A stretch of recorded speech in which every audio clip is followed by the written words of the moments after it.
I think the job of being a teacher is so rewarding in so many ways.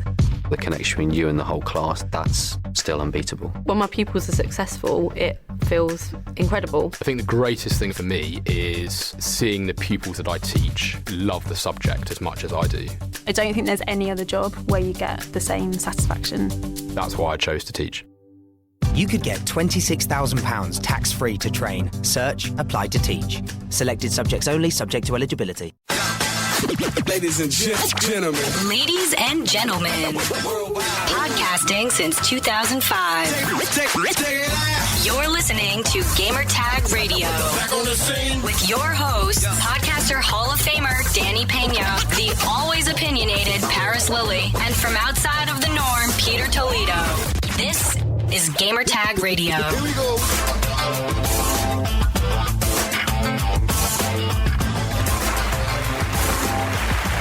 Welcome to Gamertag Radio, episode 639. This is Paris, and again this week I'm joined by Pete. What up?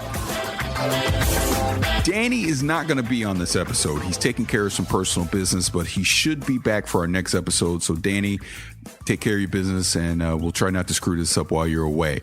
I want to remind everyone, you can find us over at gamertagradio.com, and you can find us over at play.it.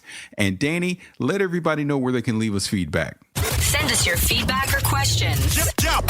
Give us a call at 786-273-7GTR. Email us at fanmail@gamertagradio.com or leave a message on speakpipe.com/gamertagradio. All right, Pete. It's been an interesting day in the world of video games. I know we've been getting a lot of voicemail and email about this topic, but Xbox, They just drew the line in the sand, and it was like that old Cosby Show episode with the tap dancer. He was like, da-da-da-da-da, challenge. Yep. And now we got Xbox Netflix. What do we call it? What is this thing called? I think it's what is it called? Game Pass? I think it's the name. Game Pass. I think that's what it's called. Yeah, but $10 a month, $9.99 a month. Going to be around 100 games that are being supported, and games are going to be rotated in and out during it. It's very similar, obviously, to EA Access. And I think the big thing is these games can be downloaded and you put on your hard drive versus what PlayStation is offering with PlayStation Now doing the game streaming. So, I mean, we all read the press release this morning. What do you think about it? I think it's a smart move from Microsoft. It gives them an alternative offering. I know a lot of people are trying to say, well, Sony's already got PlayStation Now. How is this any different? From what I've been able to read up on, between, all of the major media sites and stuff like that, the main difference is you don't own, you're essentially renting when you get it through PlayStation Now versus on Microsoft's Xbox Game Pass library. You get to download it and keep for life. I didn't think that's true. I don't think that part's true. I don't think you own it for life. It's not like Games for Gold where you get the game and then you keep it. Because think about it. For $10, I'll jump in there for a month. I'll download every damn thing they got. Like I own it, and then I'll cancel. So yeah, I don't think that part is true. I think I'm reading here. Renting it. So I'm going to read this directly off Kotaku's website. The Game Pass is not a streaming service like PlayStation Now, but a game download subscription along the lines of EA Access. Subscribers who pay the $9.99 monthly fee will be able to choose from titles, downloading them directly to their system and playing them as if they were purchased digitally. Subscribers will be able to purchase the games in the catalog. Oh, okay. So there it is. Yeah. Subscribers will be able to purchase the games in the catalog at a discounted 20% off games, 10% off add-ons, to add them permanently to their Xbox library. That makes sense. So what they're basically saying is, as long as you keep the subscription going, then the games that you have, I mean, you can play them as long as you want, however you want. But if you decide to cancel and there's a particular game you want to keep, they'll allow you the option to buy it at a discount. Yes. I can't complain about any of that. I saw that this morning, and I got excited about it. I was like, I damn near was like, do I need an Xbox? That's how much I like this. I'm like, do I need to go get one? Because it's great that they're going to be supporting the back catalog this way, along with 360 titles and obviously Xbox One titles, as they start to age. Because, I mean, you even saw front and center, like in the promo, they had like Halo 5 there, and you saw Gears of War, and I know Banjo-Kazooie and Cameo and things like that are supported in this venture that they're doing. And it's smart. It's taking video games, and we've talked about this in the past, getting that Netflix style subscription service. Sure, you're not going to have the latest and greatest games there, but like we said, you're going to have that back catalog of games. So if there's a game that you missed a few years ago, but everyone was raving about, saying, oh man, this game is so awesome, and it shows up in this new subscription service, all right, you can go download it, check it out, and if it's for you can play it to your heart's content. And the way I look at it is as it's $120 a year investment, right? That's 2 games. You're investing 2 games. So 2 games that you normally would have just bought anyways, you're investing into this subscription service, and now you're getting access to 100+ games. And, and the more third party starts to get on board, and obviously as Microsoft's own internal studios back catalog builds up, just more games are going to be there. I think it's genius, personally. I really applaud it. And I think the next step for them would be to integrate it EA access style, and anyone who subscribes to this starts getting early access to new games. So like, let's say Halo 6 comes out, you get to play Halo 6 5 days early than anyone that isn't a part of the subscription service. Things like that. Throwing those kind of incentives out would just be perfect for this. I'm really digging it. So here's the money question. Here's the big question. Does Paris participate? Do you drop the $10 a month to get access to these games which won't be available on your PC, only available on your Xbox? I'd have to have an Xbox. If I had an Xbox, I'd do it. I don't have an Xbox though. So you're not going to do it. I'm not necessarily ready to run out and go get an Xbox One S to participate. But we'll see. We'll see going into this holiday. We'll see what Project Scorpio and everything that they're doing with that. I never say never. Like I said, I absolutely applaud the move. I think it's smart. Like, trust me, I've been highly considering subscribing to EA Access on Origin. I've been thinking about doing that. Why not? Right. I think it's worth it. I'm going to say that, me personally, I don't see me doing this. And for those that are asking, does this affect Games for Gold? It does not. Those are 2 totally different offerings. And Microsoft's already updated and they've spoken with the media. So if people who are asking questions, they've reiterated. They're 2 totally different offerings. So you still get your Games for Gold. You still get your 2 to 4 games for free that you can download on the house and keep forever. This is just an alternative to give more people an incentive to go over to the Microsoft side. I think it's a good opportunity for them. It's going to be interesting to see if this is enough to start swaying people to come over. Because I know one of the bigger complaints has been that PlayStation Now is not the ideal solution. It's good, but it's not ideal. And I think I just don't know if this is enough for people to. I don't know if this is like a deal sealer, right? Like something that would sway the decision to say, if that's the case, then I'm going to Microsoft. Because at the end of the day, it's still a $10 a month extra offering on top of Xbox Live. You're still paying, what is it, 60 plus 120? That's $180 a year investment to get access to this. Yeah, I'm not viewing this as something that's going to sway someone that already wasn't interested in Xbox. I do feel like this is definitely more catered towards the casual Xbox owner, who may not have a lot of games in their library, but right. This now gives them a chance, again, like you said, to spend $120 a year, and now you have access to over 100 games. I think for the hardcore crowd, this is just the icing on the cake, so to speak.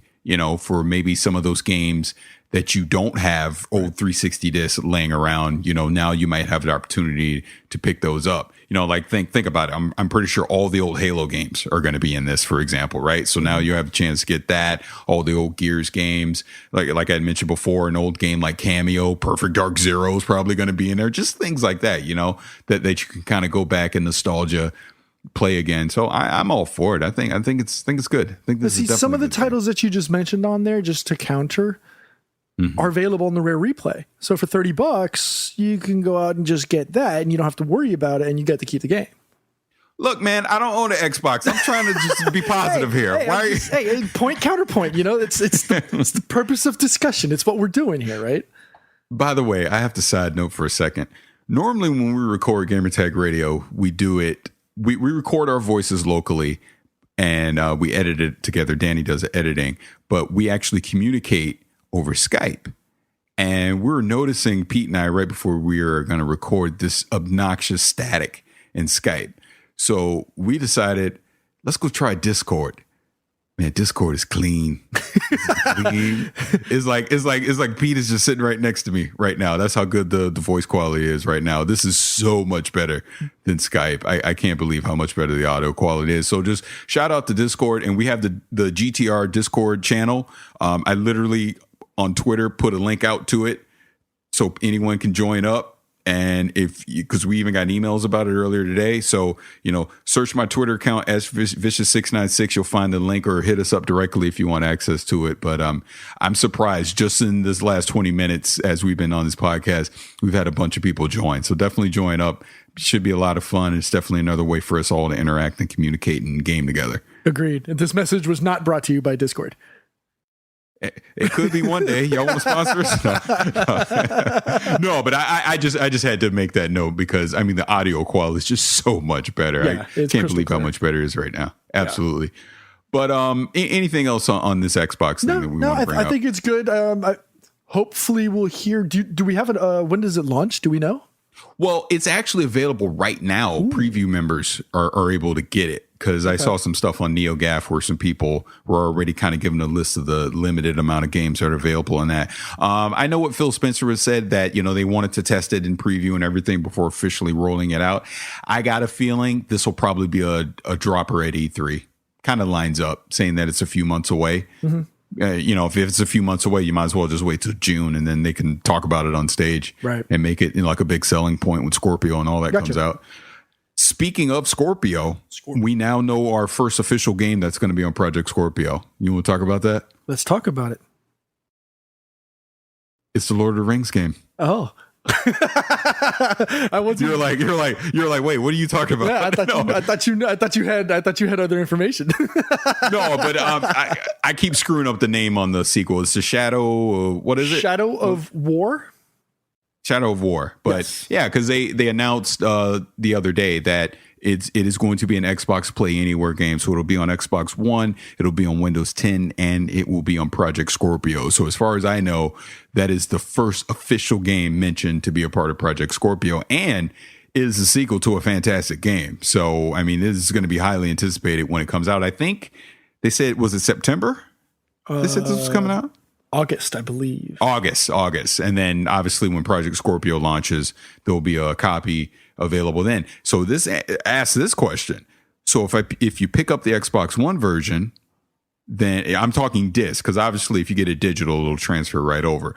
But if you get the Xbox One physical disc, will that play on Project Scorpio and in its glorious 4K and all that stuff? It should, right? I would hope so. It's part of me is kind of hesitant because of the last game from Warner Brothers to come out. And we saw a lot of successes on the console side, but not as much on the PC side. And oof, don't remind me. I know. And you especially got bit by that one.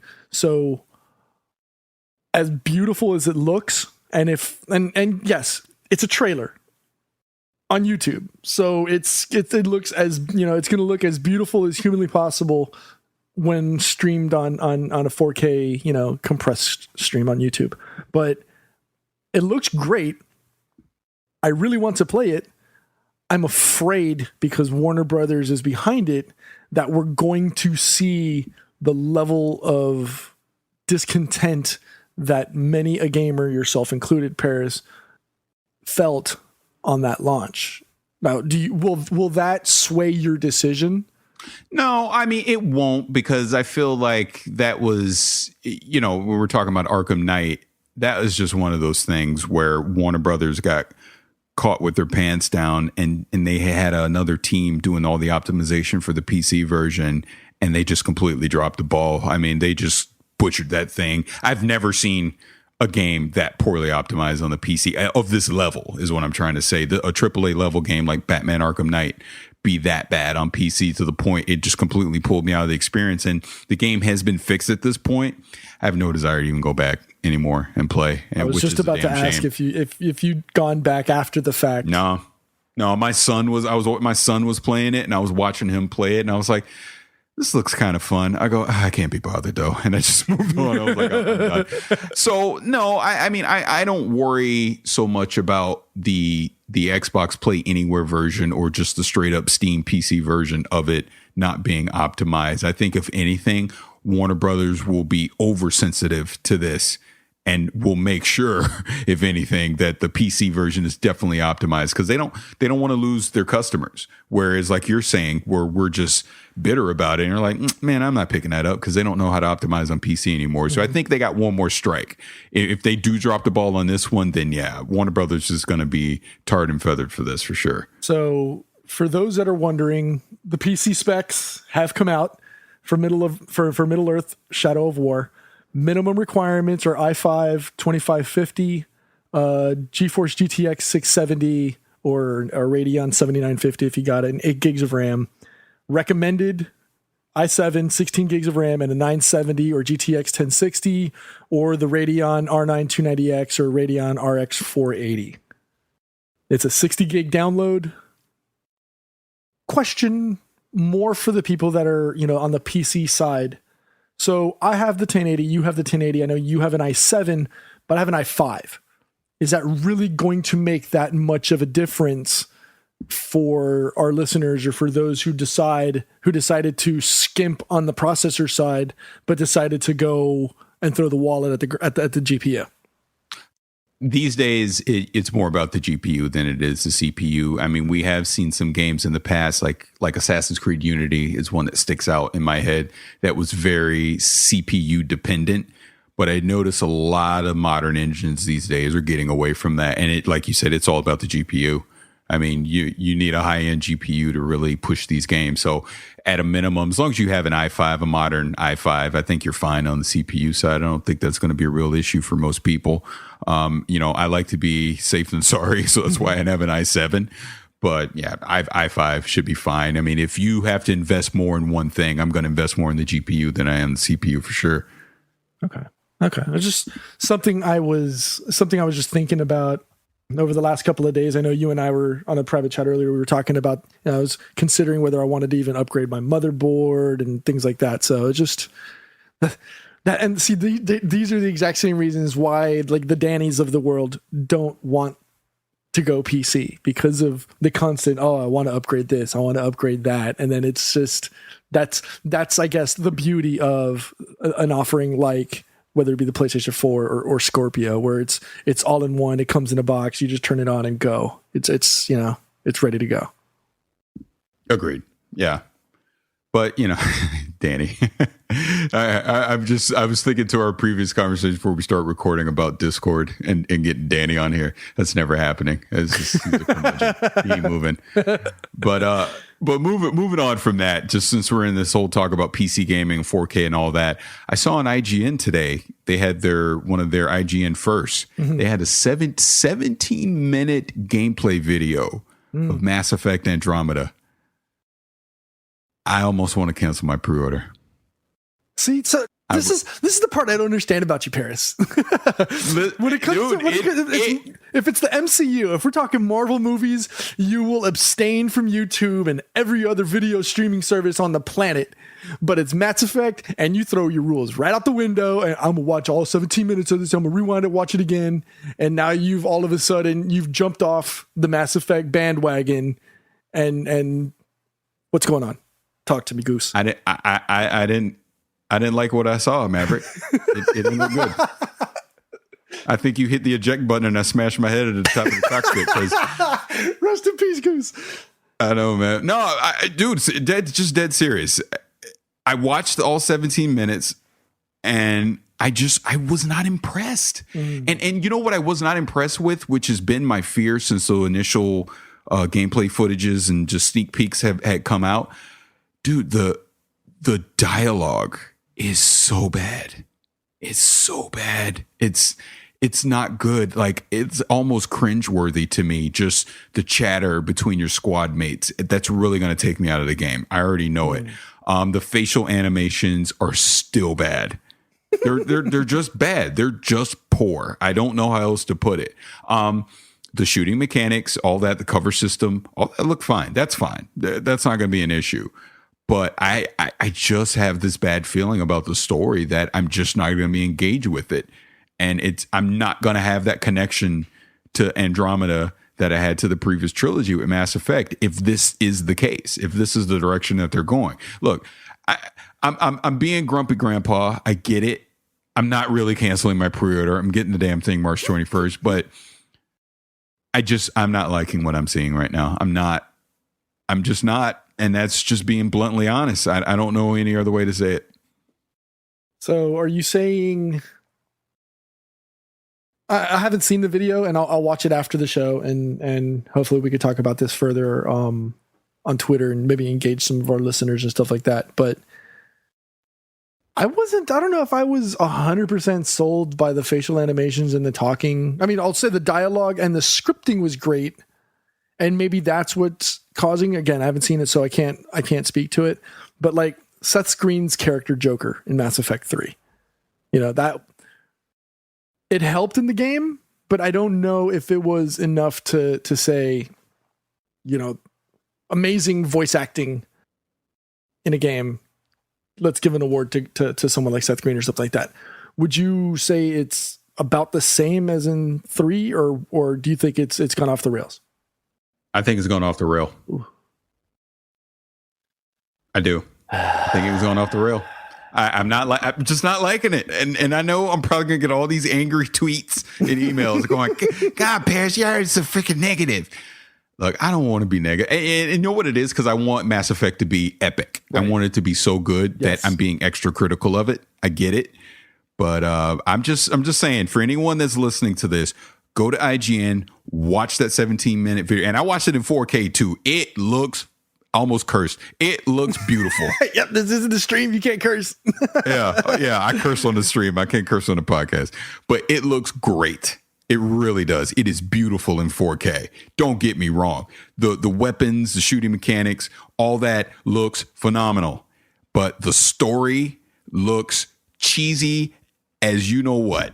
Mm-hmm. And that is what has me worried. So hopefully I am 100% wrong.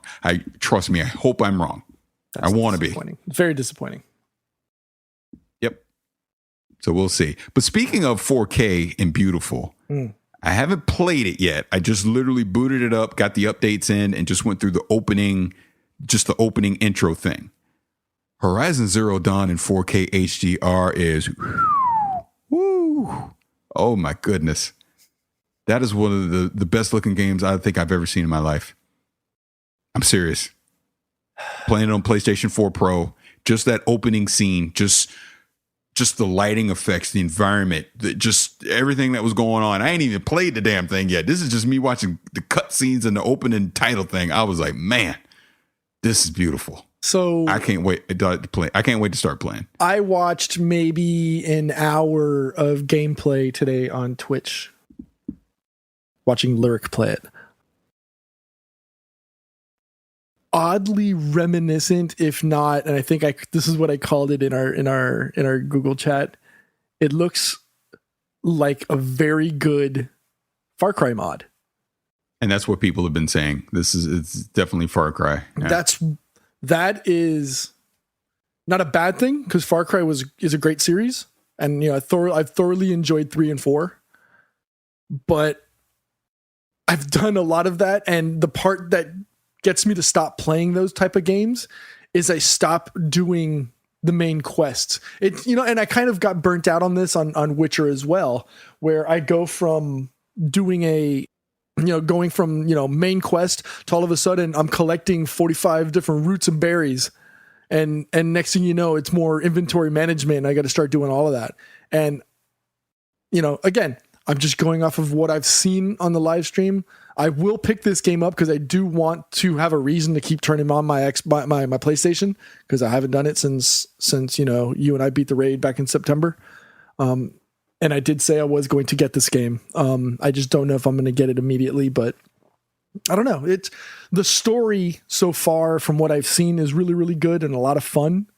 It's very well acted. It really pulls you in with Aloy's character. The Far Cry 3-ness of it is giving me pause because I was hoping it was going to be something more. I see what you're saying. I think I'm not so concerned by that because I heard that during a lot of the preview stuff, and then just seeing a lot of the reviews. Most people were saying that Guerrilla Games out Far Cry with this game. You know what I mean? Okay. Like, in other words, they took that formula and they borrowed from some other genres as well and improved on it and made this amazing game. So, I'm all for it. Just trust me. Tonight I'm gonna do it on Twitch, and I'm just gonna jump in and go. And we'll see. Next episode, I'll definitely have some impressions on the game, and I can give you my opinion. But I'm not too concerned by that, just to be bluntly honest with you. Okay. All right. But let's do this before we continue. Let's take a break right now, and let's get a word from our sponsor, and then we'll come back and we'll start wrapping up the show. Blue Apron is the #1 fresh ingredient and recipe delivery service in the country, and Blue Apron's mission is to make incredible home cooking accessible to everyone. In fact, I saw you posting some delicious looking food just last week that you had made for the family. They say that cooking together builds strong family bonds, and research shows that Blue Apron families cook nearly 3 times more often than others. And on top of that, those who spend a lot at restaurants or at high-end grocery chains can now spend under $10 per person for a delicious meal.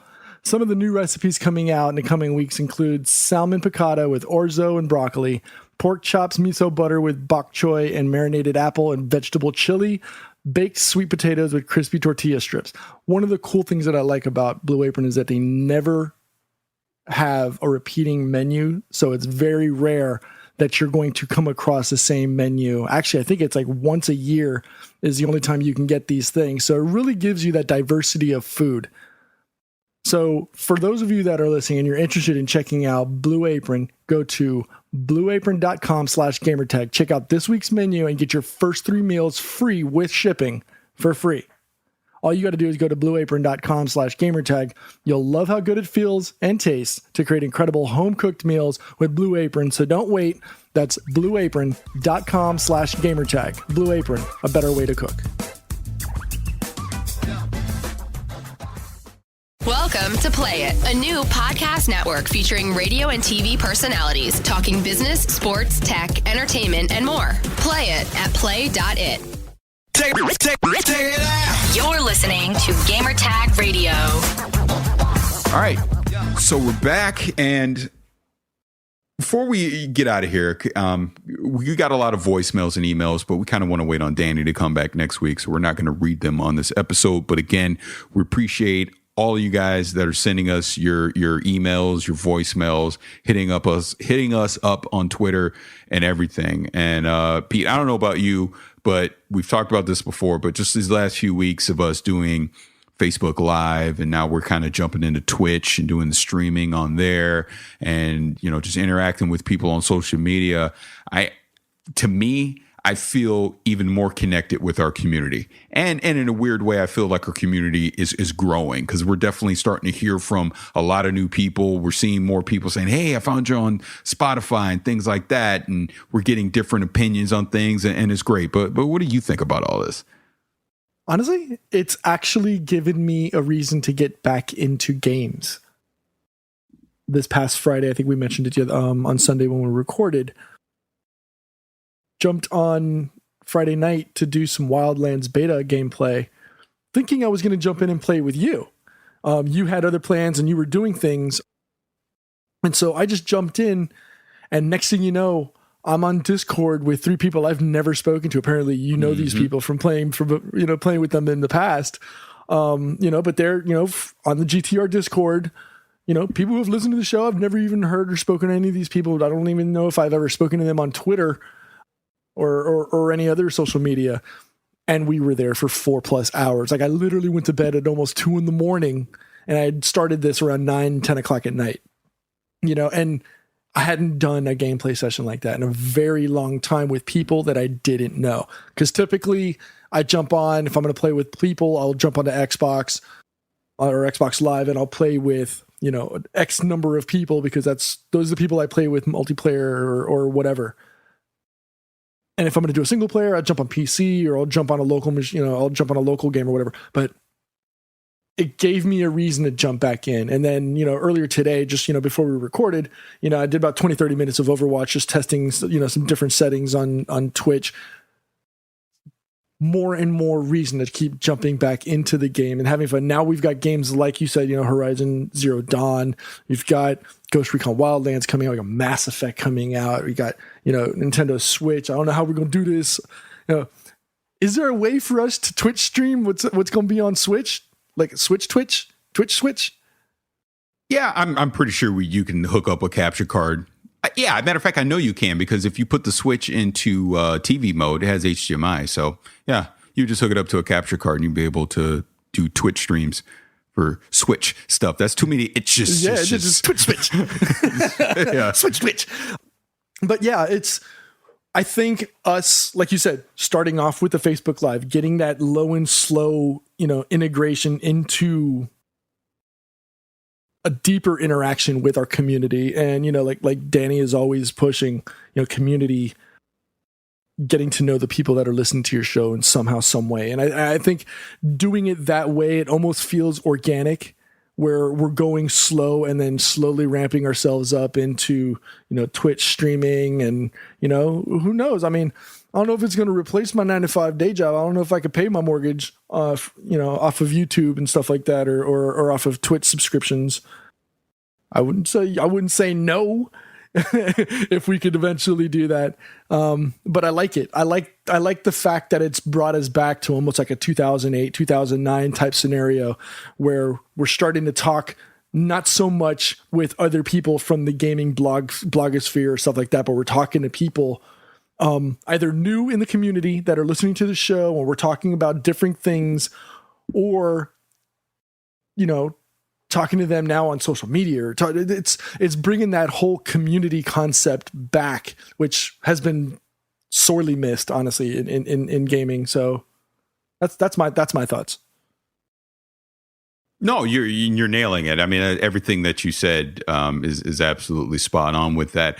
Just one of the things that I've noticed over this past few days, because obviously, I've shown this big interest in trying to start up a Twitch channel and, getting some kind of regular schedule going with it. Again, just so we can kind of interact more with people and, we start playing games with community and things like that. And literally right before we started recording, I had 2 people reach out to me. What do you need? What can I help you with? I want to help you. I want to get this. And it's amazing. And I've had other people over the past few days just reaching out. I've had a couple companies reach out to me saying, hey, you started a Twitch channel. What can we do to help you? Kind of thing. And it's like, whoa, really? It's like that. It's like, I know we do this podcast and we've met so many great people over the years and everything, at events and just online and all of that. But it's moments like this that let you know that people do follow you and they do care. You know what I mean? And it, like you said, if anything, it motivates me even more to want to do this stuff and interact with the people that are in our audience, because this is how I look at it. Sure, we have our podcast audience and we love them and they're loyal and we're always going to be doing this podcast and this is never going to change. But how many more people can we reach by doing Facebook Live, doing a Twitch stream, doing video interviews, etc. We're just growing our audience. Like I said, this damn Discord channel we're recording right now, and I keep hearing because it's people joining up and communicating.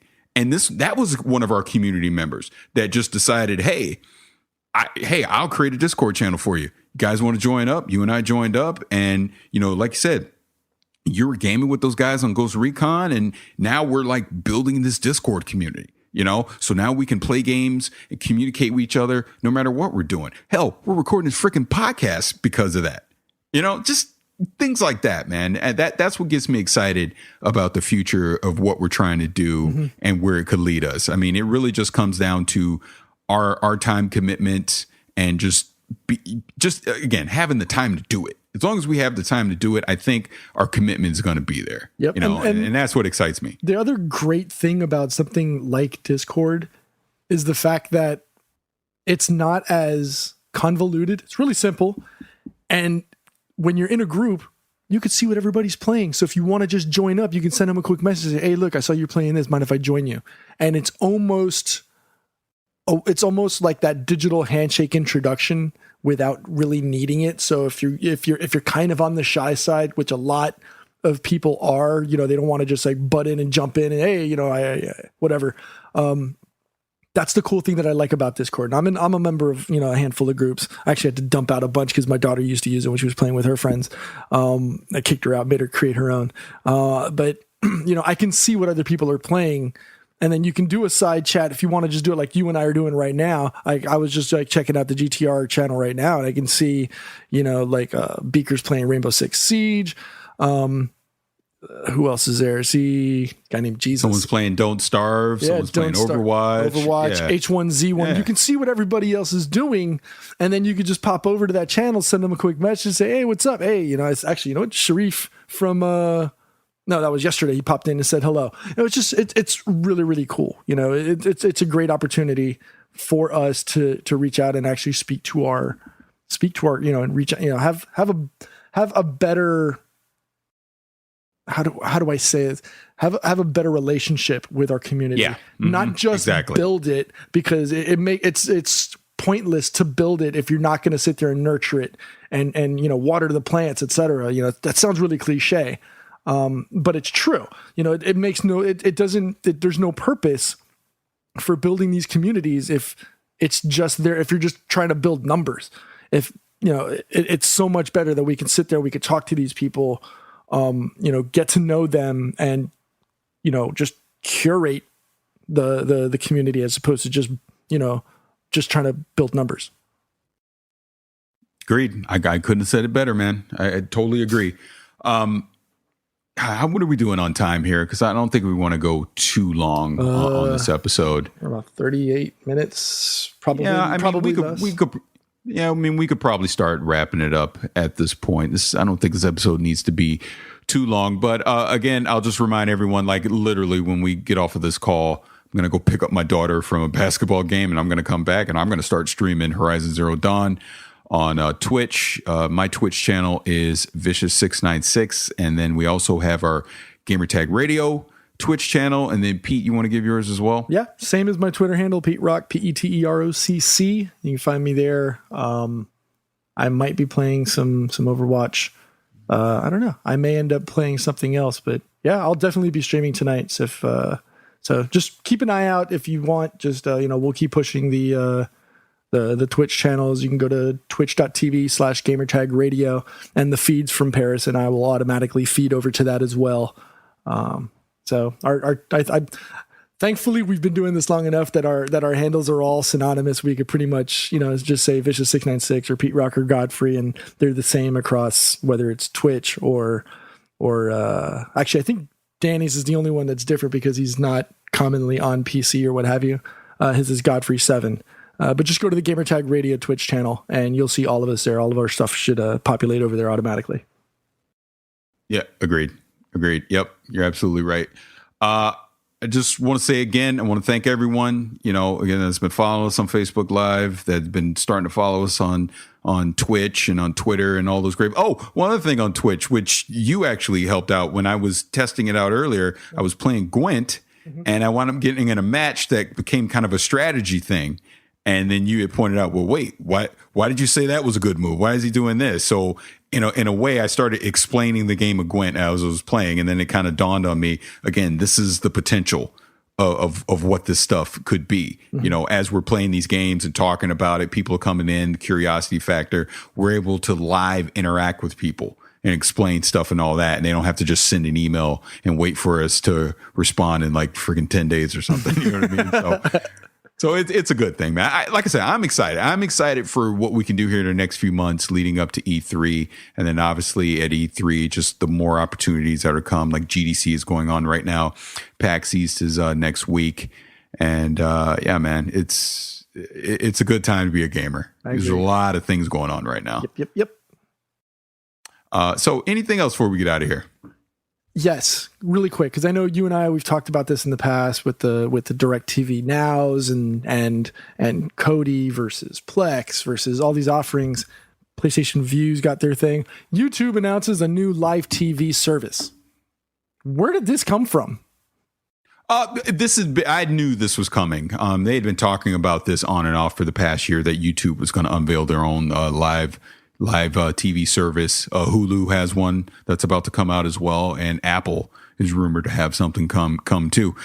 Trust me, if I hadn't hustled and got a great deal with DirecTV right now, would be perfect. The DVR thing, the $35 a month, they got the channels I want. It's been perfect. Looks great to me. Yeah, and you can get YouTube across anything practically these days. Yep. Most of the six streams, unlimited cloud DVR. I mean, you can't beat that for $35 a month. Unlimited for 9 months. There's a 9-month time limit for how long they'll hold on to the recordings, and then they'll wipe them. But look, if you ain't watched it in 9 months, then you don't deserve it. That's how I look at it. That's good enough. So what is it? There's anyone with a PlayStation View subscription will recognize a lot of the same features because it's pretty much this. It's very, very similar. So you get the standard YouTube TV channels. Also promises YouTube Red original programming, which I kind of already get that because I'm part of I have YouTube Red. 6 accounts per subscription, allowing for 3 concurrent streams at a time. So yes, you can have 6 people tied into your subscription, but only 3 people can have a concurrent stream at any given time using these things. But you get some great you get some great content. You get the big 4 networks. You get the ABC, CBS's, Fox, NBC. You get CW, ESPN, ESPN2, ESPN3, ESPNU, Fox Sports 1 and 2, USA, FX, FXX, Sci-Fi. I mean, there's a lot of networks on this, and this is a great alternative. And if you want optional, you can get Showtime on there, but that's it's extra money. I don't know, $35 a month. That's right up there, and I think they already have the infrastructure for streaming, so it's not gonna. I would probably trust them the most with getting that content across with the least amount of stress. So, as opposed to what, DirecTV Now tried to do, with their offering. I haven't really followed along. But if there's going to be a company that I put my trust in and would throw my wallet at for a streaming service, I think YouTube is, right up there. They're pretty much the pioneers and the captains of this ship, right? Yeah, I mean they are. That's what I mean. If anyone's going to get it right, it's going to be Google. So yeah, I'll be keeping my eye on this, because then when my contract is up at the end of 2017, if this thing really takes off and goes the way that I want it to, then I can finally convince the wife. Because the only reason I didn't go to DirecTV Now was because they didn't have the DVR, and my wife was like, "Nope." Well, what channels are all They're on Bravo. They're on Bravo. Is Bravo? And it's on there. Trust me, the first thing I look for. I go, "Is Bravo on here?" I go, "Okay, Bravo and Oxygen." Yep. Boom. Yep. Sold. We're good. Yep. So cool, man. Yeah, we'll have to definitely keep our eye on that going over the rest of the year and see what's going on. So anything else before we jump out of here? No, I think we should end the show on a good note, since I kind of brought us on a Debbie Downer last Sunday. So, yeah, positive absolutely. ending. So good positive ending. Yep. So Danny, before we get out of here, remind everybody where they can leave us feedback. Send us your feedback or questions. Give us a call at 786-273-7GTR. Email us at fanmail@gamertagradio.com or leave a message on speakpipe.com/gamertagradio. And with that said, this has been episode 639 of Gamertag Radio. I'm Paris. That's Pete. Danny actually did join Discord, so no more Skype for us. And we're out of here.